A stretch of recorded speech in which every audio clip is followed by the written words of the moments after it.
SKT moving to 2-1 on the series. They're going to be very happy with that. And I got to say that all in all, they're looking a lot cleaner in their two more recent wins versus that initial game of the series. Yeah, definitely so. And I think we're well on our way for matching the accurate 3-1 prediction of SKT1 taking the series. That's why I didn't gloat after the first game, because I knew this was coming.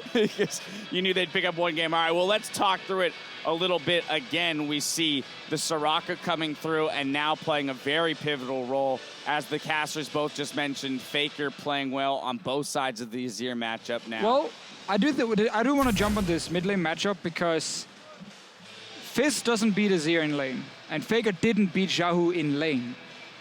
What ends up going wrong for RNG is the fact they want to snowball bot lane with this Leona pick, obviously into the Soraka, and have the Elise coming down early gank, and then win that lane due to early ganking, and then focus mid lane with Elise and Azir to shut down a Fizz. And that actually makes a lot of sense, and you just sacrifice top lane.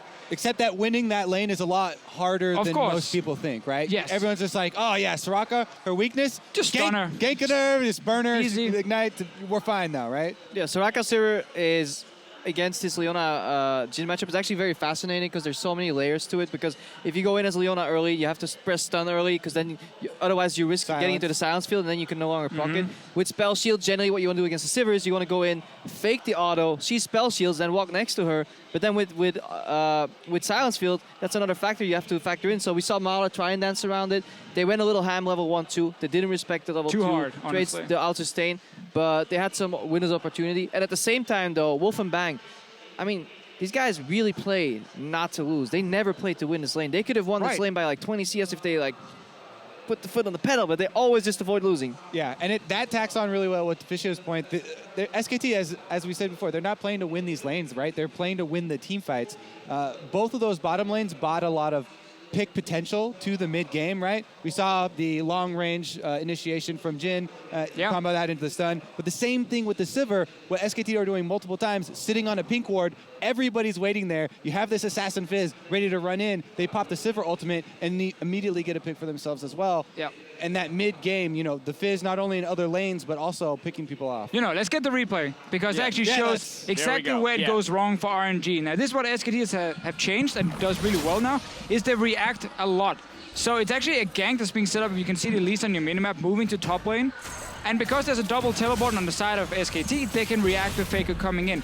I don't think you should ever gank this top lane as RNG. This lane is dead for you. Let the poppy loose. Don't try and gank it because you cannot react to this TP. It becomes a 2v2, Faker gets a kill. And what then ends up happening is now the jungler is shown on top side. That means you can't actually play aggressive on bottom side now, and they do it anyway. And the other thing is, after that, sticks around at the minions. They just saw you use your repel. Yeah. You know this dive is going to come. That's the micro mistake. This is the macro mistake. The macro mistake here, and they don't use information very well. RNG sometimes fail to adapt with what information is on the map. When it comes to the bigger map plays, sending your jungler top is the mistake first already, not trying to set it up for a bot gank. We even saw at level 1.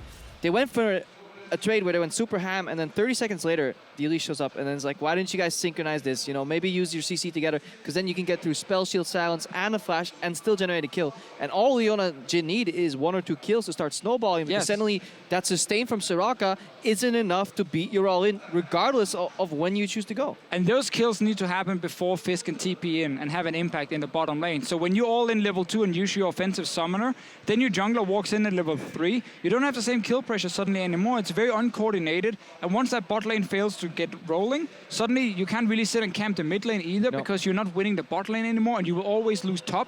And then they just kind of panicking, be like, all right, let's try and gank top then. And that's the worst you can do because then the TP comes in, you snowball there, bot lane can't play aggressive, they get dove, and then the game is basically over. Yeah, so SKT out to a very early lead in terms of kills, but we did see about 5 minutes later into the game, RNG, they're going to pick up a little bit more. And this was kind of the equalizer, equalizer if turning anything. point. The things that RNG are good at, they are incredibly good at, and that is looking for picks or aggression in the mid game. We also have a replay of that. They managed to find picks here every time. I really like this combo where you open with Jhin ulti. It's a good adaptation because there is an execute to that Jhin ulti, so generally you want to use it last. But here they just layer the CC and they force SKT to kind of overcommit too because they're already winning the fight right now, and this is a good turning point for RNG. Not really sure what Bang was doing in the end. Like, I have no mana, boys. I know my Ekko could probably finish the Jhin, but ends up over-chasing, and Fake also missed, of course, This is huge, though, the Azir miss here. This is another point about the individual play, though. You know, xiaohu had a couple of those instances where his Azir, he did not look comfortable, or, you know, whatever the reason, there were a lot of misplays.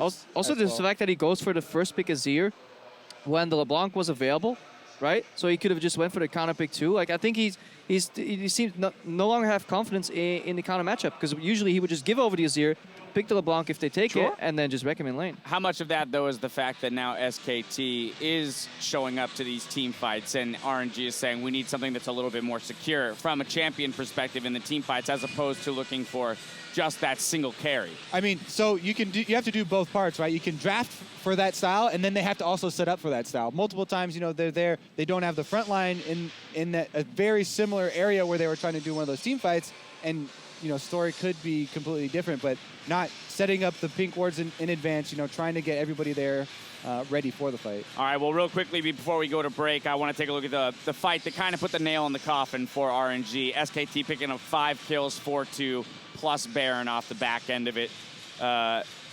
It was close, but it's Mata here just going in and, honestly, whiffing everything.